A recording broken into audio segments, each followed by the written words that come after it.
আজ দুপুরের লাঞ্চের রেসিপি হচ্ছে বাঁধাকপি চচ্চড়ি। বাঁধাকপি চচ্চড়ির জন্য একটা বাঁধাকপিকে ভালো করে কেটে পরিষ্কার করে ধুয়ে নিয়ে প্রেসার কুকারের মধ্যে 1 কাপ মতো জল দিয়ে বাঁধাকপিটা দিয়ে একটা সিটি মতো লাগিয়ে নিব। বাকিটা ভাপে সিদ্ধ হয়ে যাবে। এখানে সরষের তেলের মধ্যে ডুমো ডুমো করে কেটে রাখা আলু লাল করে ভেজে নেব। 3 থেকে 4টে আলু নিয়েছি এখানে। হালকা করে ভাজা হয়ে গেলে আলুটা ওই তেলের মধ্যে দিয়ে দিব জিরে, শুকনো লঙ্কা, তেজপাতা, কাঁচা লঙ্কা, টমেটো আর 1 মুঠো মটরশুঁটি। ভালো করে মিক্স করে নিয়ে দিয়ে দেবো 1 চামচ আদা কাঁচা লঙ্কা বাটা। ওটাও ভালো করে মিক্স করে নিয়ে এবারে দিয়ে দিব স্বাদ মতো লবণ, হলুদ, লঙ্কা গুঁড়ো আর দিব একটু সামান্য চিনি। এটাও ভালো করে মিক্স করে নেব। মিক্স করা হয়ে গেলে সামান্য একটু জল দিয়ে 1 মিনিট মতো এটা ঢাকা দেবো যাতে আলুটা হাফ সেদ্ধ হয়ে যায়। দেখুন আলুটা কিন্তু হাফ সেদ্ধ হয়ে গিয়েছে।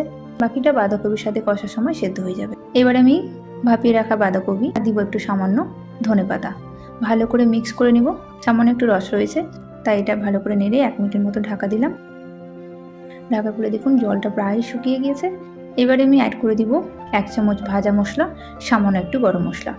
নেড়ে চেড়ে নিয়ে দেখুন এবারে বাঁধাকপি চচ্চড়ি আমার একদম রেডি। খুব অল্প সময়ের মধ্যে এটা আপনারা ভোগের দিনেও রান্না করতে পারেন বা বাড়িতে নিরামিষ দিনেও।